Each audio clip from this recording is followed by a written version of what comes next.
നമസ്കാരം എല്ലാ കുട്ടികൾക്കും ഗിരീഷ് സാറാണ്. +2 സേ ഇത് സേ കുട്ടികൾക്കും വേണ്ടി മാത്രമുള്ള ഒരു വീഡിയോ ആണ്. വളരെ കാര്യമായിട്ട് ശ്രദ്ധിക്കുക. വളരെ ഷോർട്ട് വീഡിയോ എന്നാൽ വളരെ ഇമ്പോർട്ടൻ്റ് ആയിട്ട് വീഡിയോ. ഇനിയും 40 ദിവസങ്ങളേ ഉള്ളൂ നിങ്ങളുടെ പരീക്ഷയ്ക്ക്. അത് ഏത് സബ്ജക്റ്റ്, സയൻസ് ആയിക്കോട്ടെ, കൊമേഴ്സ് ആയിക്കോട്ടെ, ഹ്യൂമാനിറ്റീസ് ആയിക്കോട്ടെ, ഏത് സൈഡ് എഴുതുന്ന കുട്ടികൾക്കും ഈ മാർച്ചിൽ എഴുതുന്ന പരീക്ഷയ്ക്ക് 40 ദിവസങ്ങൾ കൂടി മാത്രം. അന്നേരം എല്ലാം മുഴുവനായിട്ടും പഠിച്ച് അങ്ങനെ പഠിക്കുന്നുണ്ടെങ്കിൽ നല്ല, പക്ഷെ വളരെ ഷോർട്ടായിട്ട് പഠിച്ച് ഞാൻ പ്രൊവൈഡ് ചെയ്യുന്ന രീതി ഇതാണ്, ഞാൻ കൊടുക്കുന്ന രീതി ഇതാണ്. ഷോർട്ടായിട്ട് പഠിച്ച് ഇമ്പോർട്ടൻറ്റ് ക്വസ്റ്റ്യൻസ് മാത്രം പഠിച്ച് ഇപ്പോഴത്തെ സ്കീം അനുസരിച്ച് കൃത്യമായിട്ട് ആണ് നമ്മൾ ആദ്യം മുതലേ പോയിരിക്കുന്നത്.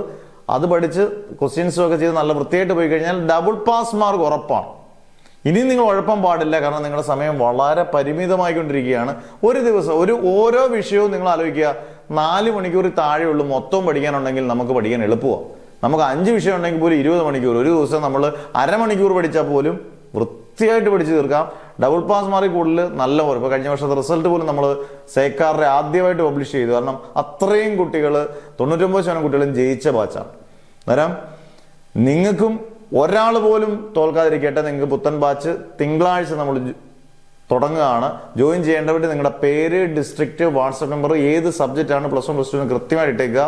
ഉറപ്പായിട്ട് നിങ്ങൾക്ക് തിരിച്ച് റിപ്ലൈ കിട്ടും. 20-ാം തീയതി നിങ്ങൾക്ക് ആദ്യം പോലെ, പല കുട്ടികളുടെ സംശയം, ആദ്യമുള്ള എല്ലാ വീഡിയോസും നിങ്ങൾക്ക് എന്ത് ചെയ്യും, ആദ്യമായിട്ട് തരും. അന്നേരം നിങ്ങൾക്ക് ആദ്യം മുതൽ ഇരുന്ന് കൃത്യമായിട്ട് പഠിക്കാം. ഒരു ദിവസം അരമണിക്കൂർ പഠിച്ചാൽ മതി. 2 വിഷയം വല്ലതും പോയിട്ട് കുട്ടികളാണെങ്കിൽ അരമണിക്കൂർ പഠിച്ചാൽ പോലും, ഈ പറഞ്ഞ പോലെ 15 മിനിറ്റ് പഠിച്ചാൽ പോലും നമുക്ക് നല്ല മാർക്ക് സ്കോർ ചെയ്യാം. അന്നേരം എല്ലാവരും ജയിക്കട്ടെ. മാക്സിമം വീഡിയോ ഷെയർ ചെയ്യുക. നല്ല മാർക്ക് കിട്ടട്ടെ എന്ന് പ്രാർത്ഥിക്കുന്നു. Never ever give up.